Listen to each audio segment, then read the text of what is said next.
Now let's go ahead and turn our attention to the back part of the shoe here. They call the foxing. You see it has a rather interesting shape and form to it, but we're not going to really address that sort of accordion look just yet, but we're going to just kind of block it in for now.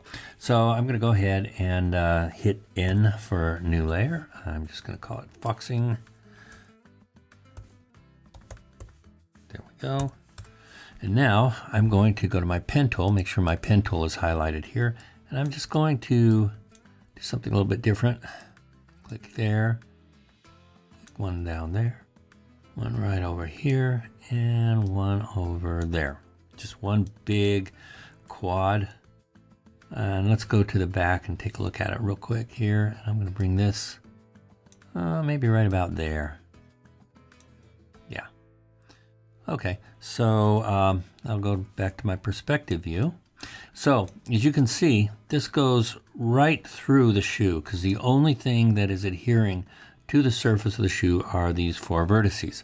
So I'm going to need to subdivide this quite heavily to, well, not super heavy, but enough to get close to this contour here. So I'm going to use the Add Loop tool. And I'm going to make sure that it is set to split in the middle. And this will ensure that I have a pretty even distribution of edges. So I'm going to click there. I'm going to hold down the Shift key and click there.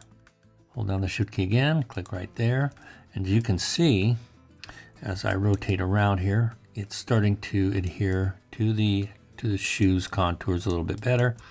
I might want to put one more here because, oops, hold down the Shift key, put one there, because you can see that there is more of curvature here than there is in the front part. And I might even want to grab an edge here and just slide this a little bit over here. There we go. Just add a little more breathing space between those two. And yeah, so now go back to my Add Loop tool. I'm gonna drop this edge here. Hit the Escape key. Go back to my Add Loop. And this time I'm going to select one of these edges here. And again, it's still set at split in the middle. And I'll hold down the Shift key so I can add multiple edges there. And yeah, so it's starting to get to where we want it to be. However, I need quite a bit more of the horizontal edges. So at this point, I'm going to just start moving some edges around. Let's bring that down there. And that vertice. Try to keep your vertical edges as straight as possible while you're doing this as well. And let's see, let's go ahead and drag that edge out a little bit. And yeah, so this will help. All right. Now I'm going to go ahead and let's see, add some more edges here.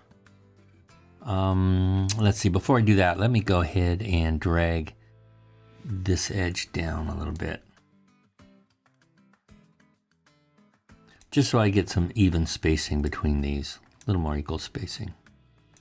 And again, just nudge your vertices if you need to, move them around. All right, so I'm going to go ahead and add a... Now I could use a topology pen to create my new edges. However, I like using the Add Loop tool because I can split polygons in the middle, and that keeps my geometry and my edges pretty well lined up and saves me from having to go in later and shift a bunch of edges around to make things straight. So yeah. All right, I think that's good for the foxing area for right now. We'll pick it up again later and add more detail to it.